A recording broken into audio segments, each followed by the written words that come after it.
为了表扬表现优秀的幼教师甲专业人员，每当担市幼儿教育发展协会拢会评选年度最佳奉献的得主。希望林美燕伫教师节之前，嘛特别肯定协会31年来培养启蒙平台用心，甚至甲国际交流学习经验。当然，相关应有的幼铎奖，更凸显因对幼教的奉献甲坚持。31年来，他们都是希望说透过这些奖项来互相来鼓励，互相来成长。我们遭受到多少网络的霸凌哦，所以能够坚持持续在幼教这个领域里面继续奉献服务的，我真的很感谢你们，谢谢大家，谢谢你们。今年协会总共选出4位幼铎奖、64位优良幼教师以及12位幼教专业人员。其中幼铎奖得主虽然表达受宠若惊，不过因成为幼童第2个妈妈的心情，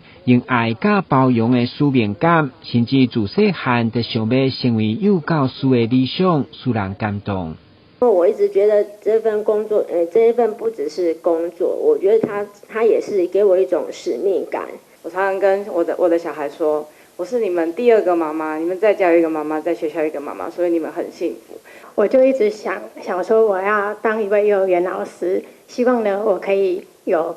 更多的爱、更多的包容来给我的孩子。这个奖真的是我很大的荣耀，也给我很大的肯定。那从事幼教真的是我这一生最正确的选择。